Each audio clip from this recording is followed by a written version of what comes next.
Selamat berjumpa kembali pemirsa. Kita ketemu lagi di program apa orang bilang apa podcast kan? Apa ini? Tok Soso. Tok Soso. Tok Soso. Kalau orang Podcast. PNJ bilang long tok bicara banyak bicara lebar, panjang lebar. Jadi hari ini saya kedatangan dua orang tamu. Ya, bukan tamu juga ya, teman ya. Teman, ada sumber. Ya, tamu juga. Ya, Kali ini jadi tamu. Ya, hari ini jadi tamu. Yang satu mungkin sudah banyak orang sudah tahu. Ya. Korban foto bersama. Ya, korban foto bersama. Kemana-mana pergi selalu orang minta foto. Ya. Jadi kita kadang-kadang kita yang terganggu gitu. Iya. Saya curiga yang jalan sama saya jadi males. Kemudian yang namanya Haris Ashar, biasa main film juga ya. Bollywood. Ya. Terus yang satunya Fatia. Nah ini juga main film juga. Enggak dong, FTV. Belum kartun. Oke, tapi ini dua-duanya alumnus Kontras ya. Saya belum. Saya alumnus. Dia alumnus. Dia belum masih berapa kemarin? Dua semester. Lagi. 2 semester lagi. Semester lagi baru akan menjadi alumni. Tapi keduanya ini orang yang sangat hebat ya. Mau berkecimpung di persoalan-persoalan HAM, mengadvokasi orang-orang yang lemah, tidak mampu, terus punya bermasalah dengan hukum, ya mereka bisa bantu dengan senang hati ya, dan tentunya riang gembira. Gemar menabung juga. Hasil tujuannya gemar menabung. Di tas noken. Menabung di tas noken. Menabung. Dua orang ini baru-baru ini kita bilang itu name up karena disomasi oleh Lord. Naik daun Ya. Dan nanti kita cerita soal bagaimana proses mereka disomasi oleh The Lord. Tapi ya kalau keduanya ini memang punya hubungan yang baik, punya cerita banyak soal HAM di Indonesia dan pada umumnya dan di Papua. Jadi mungkin saya pertama ke ini ya, Gadis Firsa. Itu kira-kira sudah sejauh lagi sudah berapa kali kuliah berapa kali ujian lah. Iya. Soal HAM di Indonesia itu. Sebenarnya kan kalau mulai peka-pekanya gitu kan, mulai ikut-ikut gitu dari zaman kuliah di pers mahasiswa, terus ikut sekolah HAM, terus masuk Kontras.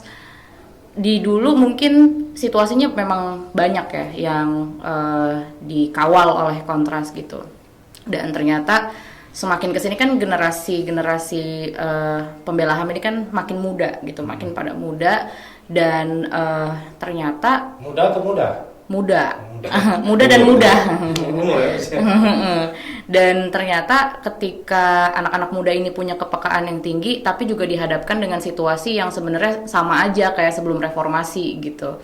Bahkan makin kesini makin memburuk situasi demokrasinya. Jadi ujiannya kalau dibandingin dulu mungkin agak ada napasnya, tapi sekarang ngos-ngosan gitu. Jadi makin terus ngos-ngosan, negaranya makin represif, makin kacau, makin enak ngehajarin masyarakat, nggak pernah ada mekanisme korektif. Dan kalau misalkan dibilang hari ini katanya Indonesia negara terbesar demokrasi di Asia Tenggara, ya tapi semua kebebasan sipilnya sudah mulai tertutup, apalagi kalau di Papua ya. Mungkin namanya tadi siapa? Nama saya Fatia, Pak. Belum sebutkan namanya tadi. Sudah. Okay. Sampai lupa. Iya. Gimana sih? Jadi situasinya ternyata bukannya kian membaik, tapi juga malahan semakin memburuk. Dan ketika anak-anak muda ini sudah mulai punya kepekaan dan semakin banyak bergerak, ternyata peran-peran anak muda ini juga kerap kali suka dipendam ataupun dibungkam, didiskreditkan dan segala macam. Padahal reformasi juga pada saat itu digadangnya oleh anak-anak muda gitu. Jadi hari ini situasinya bisa dibilang adalah ujian paling berat karena UN aja kan cuma setahun sekali. Kalau ini setiap hari gitu. Jadi bukannya makin mudah, tapi semakin sulit ujiannya hari ini. Jadi sangat berat memang menjadi koordinator kontras itu. Curhat. Jadi koordinator kontras. Oh ya, selingan. Kerjaan sambilan. Oke, kalau Pak Charis bagaimana? Maksudnya ya kan kita tahu sudah apa lulus dengan cum laude ya soal tapi bisa cerita lah pengalamannya mulai berkecimpung dengan Islam di Papua ini. Di Indonesia ya, nanti baru kita bicara. Kalau di Indonesia sebetulnya gara-gara ya dulu di kampus juga sih. Di kampus kan masih zaman Soeharto, udah agak tua ya. Dari zaman Soeharto ngelihat banyak. Sebenarnya kan di zaman Soeharto kita banyak melihat tapi tidak boleh membicarakan, jadi banyak yang sampai ke kuping. Nah, cuma karena saya di kampus juga punya kumpulan, punya pertemanan dengan beberapa dosen muda waktu itu di Trisakti di kampus. Jadi ya kita bicara soal konsep HAM dan cerita-cerita soal hak asasi manusia di Indonesia.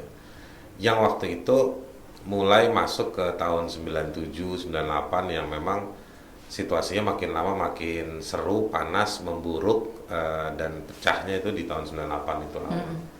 Dan pasca itu semakin terbuka, makin agresif dan makin kontekstual bicara soal hak asasi manusia. Nah, jadi ya mulai banyak, sebenarnya belajar HAM saya bukan dari buku yang diajarkan di kelas. Saya malah dari ngobrol-ngobrol dan dari sumber-sumber alternatif ya, dari jalanan. Karena saya suka ngambil leaflet atau poster-poster di YLBHI dulu. Pulang kuliah mampir ke sana. Dan itu sih ceritanya. Dan karena ngobrol-ngobrol jadi begitu lulus saya pengen kerja di bidang HAM. Nah, waktu itu saya pengen berangkat ke Aceh waktu itu. Kenapa Aceh? Kenapa tidak Papua waktu itu? Waktu itu masih Papua itu kayaknya jauh banget waktu itu. Tapi betul, istri saya dari Riau. Iya. Saya pulang ke tempat istri saya itu, jadi waktu saya mau balik lagi atau bertua saya mau kesini, mereka berpikir seperti mau ke Arab gitu, jauh sekali. Lebih dekat ke Arab mungkin. Nah, itu dulu kayak kepikiran jauh banget gitu Papua. Nah, jadi dari situ mulailah terus gabung sama Kontras dan lain-lain. Dan dari Kontras itu saya belajar banyak. Jadi udah lama saya suka ngedit laporan pelanggaran HAM di Papua. Karena di Kontras dulu saya ikut di tim pemantauan. Jadi mendokumentasikan, terus kita kadang-kadang suka siapkan laporan-laporan yang dari teman-teman itu kita edit, kita perbaiki atau kita tambahin apanya, lalu baru kita gunakan rame-rame untuk koalisi organisasi masyarakat sipil dan lain-lain. Tambahin apa saja maksudnya apa? Jangan-jangan tambahin analisa hukum, tambah asal-asal. tambah analisa hukum atau misalnya ada beberapa poin kelengkapan misalkan kita kirim ke pelapor khusus PBB kayak gitu-gitu. Nah, itu satu. Makin tahunya lagi ketika peristiwa pembunuhan Teis. Nah, itu tahun 2001 kan? 2001 pasca Otsus disahkan, Teis dieksekusi. Itu Kontras kan waktu itu buka kantor Kontras Papua di Jayapura sini. Nah, itu makin banyak kita tahu dan belajar soal isu Papua dari zaman-zaman itulah kira-kira kita tahu. Oke, kembali ke Fatia ya. Kontras tadi kan komisi untuk orang hilang dan korban tindak kekerasan. Kalau soal isu Papua sendiri, kalau Hari saya sudah tahu cukup lama ya. Fatia, saya kayaknya baru kenal ya. Wih. baru besok kenal. Kayaknya baru kenal besok kayak kita. Bergelut sama isu HAM Papua ini, kenapa gitu? Sebenarnya saya melihat bahwa kan situasi di Indonesia secara general memang tidak baik-baik saja sepertinya kan. Tapi saya itu suka susah gitu untuk pengen tahu gitu ya dulu soal di Papua tuh ada apa sih sebenarnya. Kenapa orang selalu bilang bahwa di Papua tuh banyak tembak-tembakan, terus ada kelompok separatis, terus yang kayaknya di stigmanya tuh konflik mulu, terus panas gitu, dan jangan ke Papua deh, ntar begini gitu. Nah, saya pikir bahwa kalau misalkan pemerintah Indonesia memang mau terus mengklaim Papua sebagai bagian dari Indonesia, semestinya orang-orang Papua juga mendapatkan hak yang sama seperti orang-orang lain di Indonesia gitu. Tapi saya rasa kok untuk informasinya susah, orang-orang Papua tidak sejahtera. Padahal kita tahu di Papua, alhamdulillah. Punya studio? Iya. Padahal di Papua itu kan ada perusahaan emas terbesar di dunia gitu kan. Terus udah gitu, ibaratnya mau nanam apa aja di Papua kayaknya jadi gitu. Termasuk ganja. Nah, jadi apa namanya, kita melihat bahwa kok Papua yang tanahnya sekaya ini, kenapa masyarakatnya tidak kunjung mendapatkan keadilan, selalu ada pelanggaran HAM, mau pelanggaran HAM apa aja di Papua tuh kayaknya ada gitu, mau pelanggaran HAM berat, mau pelanggaran HAM yang biasa aja, mau yang begini begitu, kayak setiap hari tuh sudah jadi makanannya orang-orang Papua gitu.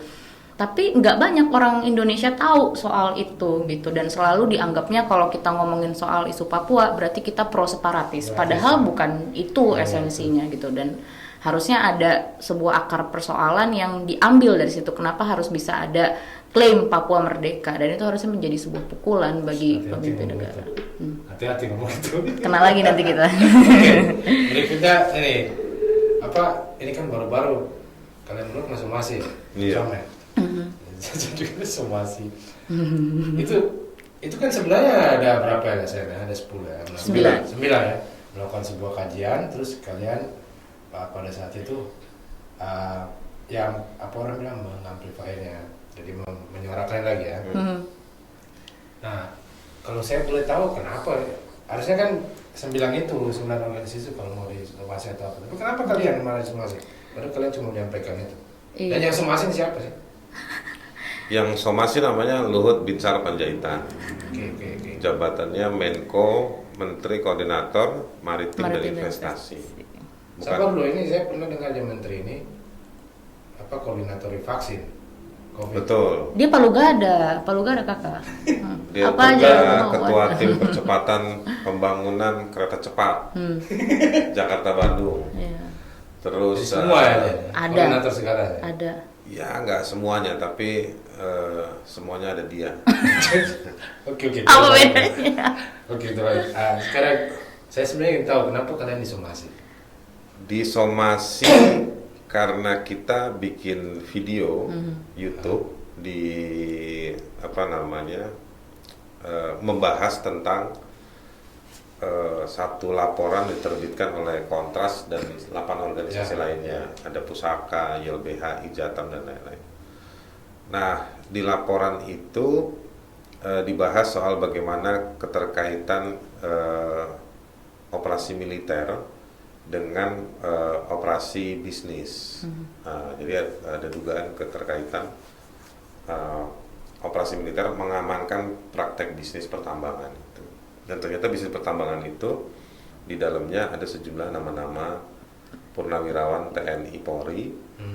Tapi sebenarnya juga ada nama-nama di bisnis itu ada lebih banyak lagi nama-nama orang-orang yang punya jabatan publik gitu. Laporan itu kenapa buat saya yang mendiskusikan dengan Fathia menarik, karena kita tidak bicara soal kapasitas keadaan fisik atau personnya seseorang, enggak. Kita nggak peduli sama masalah pribadinya mereka. Yang kita lihat mereka itu punya jabatan publik dan ada di posisi-posisi tertentu dalam bisnis pertambangan yang mungkin juga itu memunculkan konflik kepentingan, konflik of interest. Jadi benturan kepentingan. Jadi pejabat publik nggak boleh dong. Masih menjabat mereka ya? Iya. Masih aktif. Betul. Bahkan ada yang sempat menjadi Menteri PLT SDM. Ya. Sementara orang tersebut juga pemilik bisnis pertambangan yang ada di lokasi tersebut. Ya. Nah, kita disomasi karena ada pernyataannya Fathia dalam video itu yang dianggap tidak ada dalam tulisan. Ya. Nah, saya sih seneng. Artinya laporan itu betul. Itu pernyataan apa? Iya, jadi kan memang rencananya dari laporan itu sudah di launching kan, diluncurkan di bulan Agustus dan saya dengan salah satu kawan saya dari Kontras jadi kontributor dan memang kita punya rencana untuk mengamplify ataupun menaikkan laporan ini di salah satunya lewat YouTube-nya Bang Haris. Kayaknya Gitu. karena di YouTube-in ya bisa masih kalau di Emang YouTube gara-gara Bang Haris nggak deh? Nah, jadi kayaknya tidak. iya, karena di launching tidak ada masalah. Jadi ketika sudah YouTube itu tayang, saya menjelaskan dulu konteks besarnya, kayak struktur dari apa perusahaan-perusahaan tambang yang ada di Papua ini yang berkaitan dengan bisnis militer, penerjunan militer ke Papua, dan itu sebenarnya menjadi akar permasalahan pelanggaran HAM-nya dan juga konflik of interest gitu ya dari para mantan ataupun pejabat aktif, mantan jenderal ataupun pejabat aktif yang terlibat di beberapa perusahaan-perusahaan tersebut dan spesifiknya di Intan Jaya. Terus ketika habis dibahas, saya menjelaskan konteksnya, lalu saya bilang bahwa ada salah satu pejabat kita yang juga memiliki salah satu perusahaan yang ada di bawah perusahaan besar di Madinah Qurrata Ain, ataupun di atasnya lagi ada perusahaan Australia namanya Westwich Mining. Nah, saya menyebut salah satu pejabat kita namanya Luhut Binsar Panjaitan, terus Bang Haris nyawut the Lord ya kan? Iya, Lord ya kan? Lord, dia kan palu gada, apa aja bisa dia kerjakan. Multi talenta sekali. Nah, Multitasking. iya. Dan lalu setelah itu saya bilang bahwa jadi bisa dibilang bahwa Luhut Binsar Panjaitan bermain di pertambangan Papua. Gitu. Nah, yang tersebar di publik hanya penggalan saya bilang bahwa Luhut bermain di pertambangan Papua. Padahal saya menjelaskannya panjang gitu. Dan yang tersebar itu bukan konten YouTube Bang Haris secara utuh 26 menit, tapi cuma sekitar 2 menit pernyataan saya itu. Ya itulah problem Gitu. kita sekarang di Indonesia nih. Buzzer ini ya. Potong-potong seenaknya saya. Jadi Potong-potong potong konteks pernyataan dalam. itu dari Dalam video konteksnya. utuhnya, Hmm. dan dari video utuhnya itu sebetulnya punya referensi kepada laporan. Ya, Iya. gitu. Nah, jadi waktu pengacaranya Luhut Binsar Panjaitan itu melaporkan dan membuat pernyataan juga di publik bahwa Fathia itu bikin pernyataan yang tidak ada laporan, padahal pernyataan itu dia harus dilihat di video yang lebih besar. Iya, besar ya. iya. Nah, dari situ ketahuan konteksnya. Betul. Jadi sebenarnya frasa yang dari Fathia itu adalah frasa tentang kesimpulan atau ekspresi deskriptif menggambarkan tentang apa yang disampaikan oleh Dan video. menunjukkan tertujunya bukan karena Luhut sebagai individu. Ya, itu banyak orang. Iya, tapi Luhut karena dia adalah pejabat publik, maka dia memiliki tanggung jawab untuk bisa membuktikan apakah konflik of interest indikasinya itu memang dia bisa buktikan bahwa dia tidak ada keterlibatan. Karena kan sebagai pejabat publik tapi juga punya perusahaan itu punya konflik kepentingan di situ. Nah, jadi sebetulnya kalaupun maunya direspon, semestinya riset dibalas dengan riset, bukan riset lalu dibalas dengan somasi. Kalian balas somasi juga tidak? Tidak. Balas somasi aja, jadi balas surat cinta. Balas surat. Oke, baik, Balas terima surat, kasih. balas surat. Ini segmen pertama, kita akan break sebentar untuk lanjut ke segmen kedua masih bersama Haris dan Fathia.